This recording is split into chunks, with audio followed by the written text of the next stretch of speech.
Hello, today I am going to explain you about SightSpeak content form module specific fields.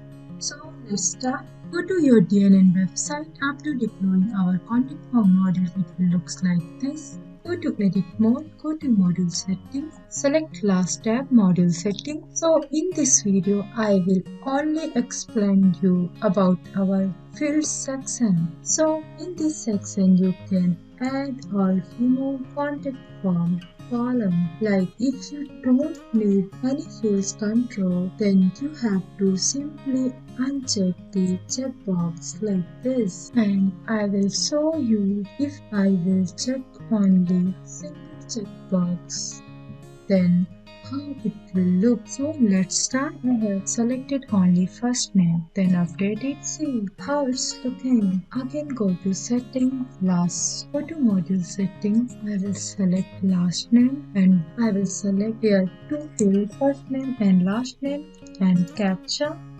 Then update. See how it's looking. And again go to settings. Here I am selecting first name, email and phone number, then captcha. Update it. See here first name and email, phone number and captcha. So and now again go to settings. Then here I will select message and I will select only 3 columns. See how it looks. Their first name, message and captcha. So this is how you can, according to you can select fields in your contact form. Thanks for watching.